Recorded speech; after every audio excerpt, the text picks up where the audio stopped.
জিন্দাবাদ জিন্দাবাদ মিলন ভাইয়ের আগমন শুভেচ্ছায় স্বাগতম বেগুন বাড়ির পক্ষ থেকে লাল গোলাপ শুভেচ্ছা নারায় তাকবীর আলহামদুলিল্লাহ রাব্বিল আলামিন আসসালাতু ওয়াসসালামু আলা রাসূলিল কারীম ওয়া আলা আলিহি ওয়া সাহবিহি আজমাইন। সম্মানিত দেশবাসী ভাইরা, আসসালামু আলাইকুম ওয়া রাহমাতুল্লাহ। ওয়ালাইকুম আসসালাম ওয়া রাহমাতুল্লাহ। গত জুলাই মাসে ছাত্র জনতার সম্মিলিত আন্দোলনের মধ্যে দিয়ে, বিপ্লবের মধ্যে দিয়ে বাংলাদেশে আমরা একটি নতুন পরিস্থিতি পেয়েছি। নতুন একটি বাংলাদেশ আমরা গড়ে তোলার দ্বার প্রান্তে এসে পৌঁছেছি। আমাদের সামনে ফেব্রুয়ারির নির্বাচন, কিন্তু এই নির্বাচনকে কেন্দ্র করে অনেক গুরুত্বপূর্ণ কথা আমাদের আছে, কাজ আছে। সেগুলো যদি না হয় তাহলে সুস্থ সুন্দর নির্বাচনের কোনো আশা আমরা করতে পারি না। সংগ্রামী ভাইয়ের আমার, আজকে গত 17ই অক্টোবর জুলাই সনদ স্বাক্ষর হয়েছে, আপনারা জানেন, কিন্তু আজও পর্যন্ত জুলাই সনদের বাস্তবায়নের পদ্ধতি, আইনি ভিত্তি দেওয়ার কোন রূপরেখা সরকার জাতির সামনে প্রকাশ করেনি।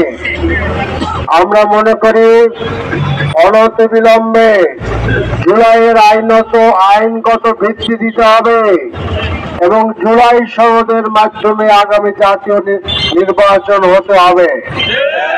সেটা যদি না হয় তাহলে আগের স্বৈরাচারের মতোই একটি নির্বাচন হবে।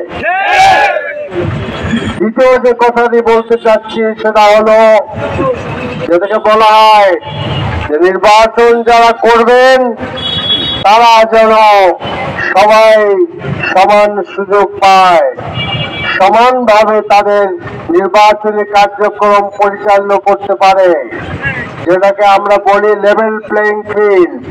সেই লেভেল প্লেইং ফিল্ড আমরা দেখছি না। ইতিমধ্যে একটি দলের পক্ষ থেকে বাংলাদেশের কয়েকটি জায়গায় হামলা করা হয়েছে। আপনারা জানেন, হবিগঞ্জে আমাদের নমিনির গাড়ি ভাঙচুর করা হয়েছে। নোয়াখালীতে কোরআন শিক্ষা করছিল ছাত্র শিবিরের ছেলেরা, সেখানে আক্রমণ চালিয়ে তাদেরকে রক্তাক্ত করা হয়েছে। এবং শুধু তাই নয়, ওই মসজিদটি ভাঙে তছনছ করা হয়েছে।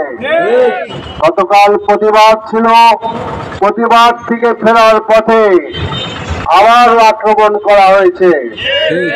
এর আগে আরো বেশ কিছু জায়গায় এই হামলা করা হয়েছে। এই হামলা একটি দলই করছে, কাজেই তাদের উদ্দেশ্য হলো যে জনগণের যে আকাঙ্ক্ষা, জনগণ যে মতামত, এই মতামতটাকে বেশি শক্তির বলে ছিনিয়ে নেওয়া। যদি তাই হয় তাহলে স্বৈরাচারের নির্বাচন আর ফেব্রুয়ারির নির্বাচনের মধ্যে কোনো পার্থক্য থাকবে না। কাজে আমরা সরকারকে বলতে চাচ্ছি, নির্বাচন কমিশনকে বলতে চাচ্ছি, সরকার ও নির্বাচন কমিশনকে নিশ্চিত করতে হবে যে দেশে একটি সুস্থ সুন্দর নির্বাচন হবে। দেশে বিদেশে বহু জায়গায় ইউনূস সাহেব, ডক্টর ইউনূস, প্রফেসর ইউনূস সাহেব বলেছেন ইতিহাসের শ্রেষ্ঠ নির্বাচন তিনি করবেন, কিন্তু আমরা সেরকম কোনো লক্ষণ দেখতে পাচ্ছি না। এরপরে যে কথাটি বলতে চাচ্ছি সেটা হলো যে যারা আমার ভাইদেরকে হত্যা করেছে, যারা জুলাই যোদ্ধাদের হত্যা করেছে, শিশুদের হত্যা করেছে, মাদের হত্যা করেছে, সেই স্বৈরাচারের দৃশ্যমান বিচার অতি দ্রুত করতে হবে। গত 14, 15, 16 বছর যাবৎ স্বৈরাচারের সাথে থেকে যারা সমানভাবে ভাগ বাটোয়ারা পেয়েছে, রাজনীতি করেছে, স্বৈরাচারের দোসর, তাদেরকে নিষিদ্ধ করতে হবে। জাতীয় পার্টি এবং 14 দলকে নিষিদ্ধ করতে হবে। আমরা মনে করি যে পিয়ার পদ্ধতিতে নির্বাচন হওয়া দরকার। সংগ্রামী ভাইয়ের আমার, আজকে আরেকটি কথা গুরুত্বপূর্ণ। হাসিনা দেশ থেকে বিদায় নিছে না আছে? বিদায় নিছে, কিন্তু হাসিনার দল, হাসিনার সাঙ্গপাঙ্গরা যেসব অন্যায় অত্যাচার করত, সেই সব কি আমাদের দেশ থেকে বিদায় নিয়েছে? আজকে আমরা দেখতে পাই এই তেজগাঁও অঞ্চলে, ওই মহাখালী বাস স্ট্যান্ডে, কারওয়ান বাজারে, সব জায়গায় অতি সংগোপনে লুটতারা চাঁদাবাজি চলছে। কাজেই সেই লুটতারা চাঁদাবাজি যদি নীরবে চলতে থাকে, তাহলে এই পরিবর্তনের সুফল তো দেশের মানুষ পেল না।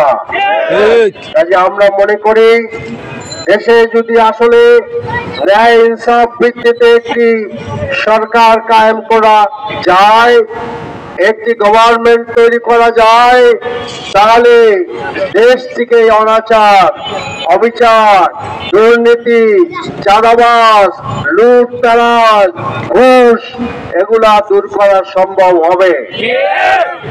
তা না হলে আমাদের দেশে 5 বছর পর পর একটি নির্বাচন আসবে, আর পেশি শক্তির বলে, টাকার বলে, আজকে গুন্ডা হুন্ডার বলে নির্বাচন করা হবে এবং জনগণ তাদের রায় দেখতে পাবে না।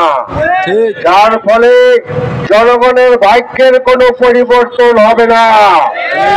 জনগণ যে অন্ধকারে ছিল সে অন্ধকারেই থাকবে।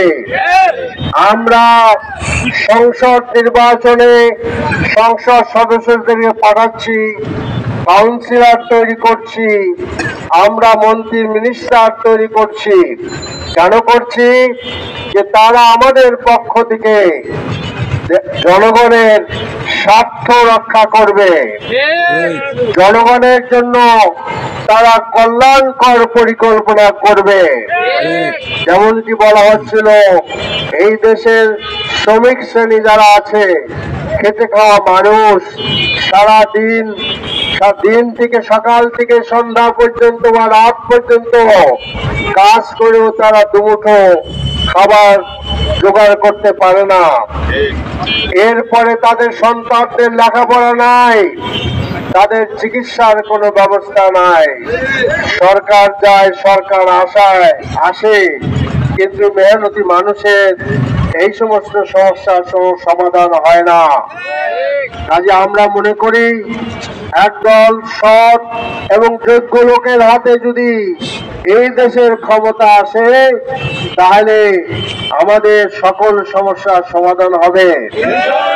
দুর্নীতি দূর হবে, ঘুষ দূর হবে, চাঁদাবাজি দূর হবে। ঠিক তেমনি ভাবে দেশের মানুষ তাদের অধিকার পাবে।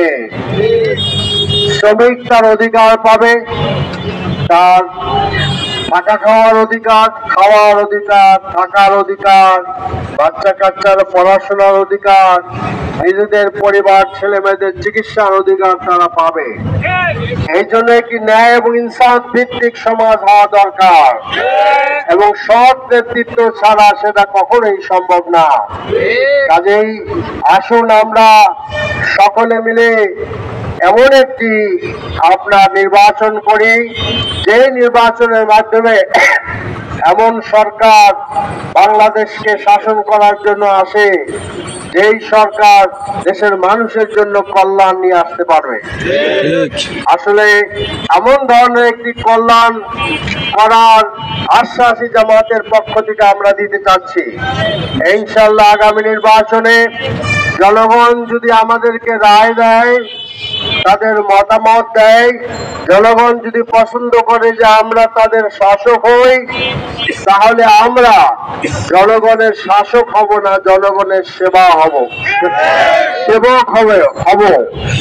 ওমর রাদিয়াল্লাহু আনহু যেমন বলেছিলেন যে ফোরাত নদীর কূলেও যদি একটি কুকুর না খেয়ে মারা যায়,